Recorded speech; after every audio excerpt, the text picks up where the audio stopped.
کنسرت جنجالی آریانا سعید در کشور انگلستان و لحظه افتادن آریانا سعید بر روی استیج و قهر شدن اسیب صاحب نامزدش آریانا سعید اکنون کجاست؟ مصروف چی کارباری است؟ به چی دلیل آریانا سعید نمیخواهد ازدواج کند؟ و کارهای سیاسی آریانا سعید.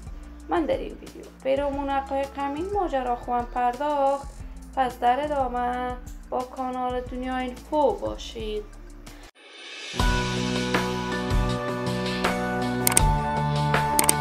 سلام و سلامتی نثار هر یک از شما همراهان خوب کانال دنیا اینفو.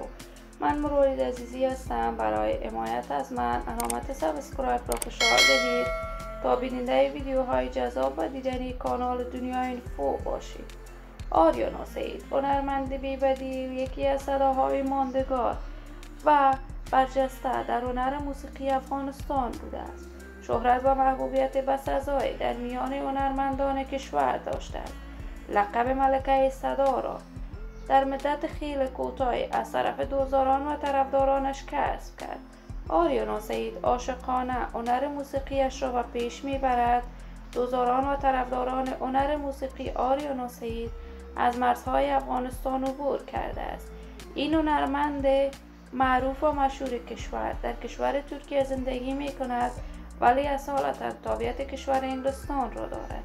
چند روز قبل به انگلستان سفر کرد و قرار بود در شهر زیبای لندن کنسرت برگزار کند. کنسرت آریانا سعید سر و صداهای فراوان را ایجاد کرد و این هنرمند در این کنسرت و طور ناگهانی بر روی استیج می افتد که انتقادات گسترده ای را به همراه داشت، ولی آریانا سعید همواره کنسرت‌هایش بازدید میلیونی را از آن خود کرده است و بیشتر از 20,000 نفر در کنسرت‌های آریانا سعید اشتراک می کند.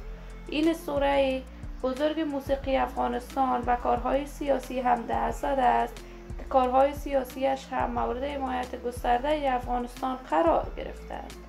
من آرزوی موفقیت، سعادت و خوشبختی برای این هنرمند از بارگاه ذات العزال تمنا دارم. در انتظار نشر تازه ترین کارهای رسانه‌ای از آریانا سعید خواهیم بود. دوستان ارجمند کانال دنیا اینفو، نظریاتتان را در بخش کامنت با من شریک بسازید. این ویدیو را با دوستداران و طرفداران آریانا سعید به اشتراک بگذارید. برای حمایت هرچی بیشتر از کانال دنیا اینفو علامت سابسکرایب را فشار دهید تا درود دیگر شما خوبان را به لای من نان سپرده موفق و کامیاب باشید.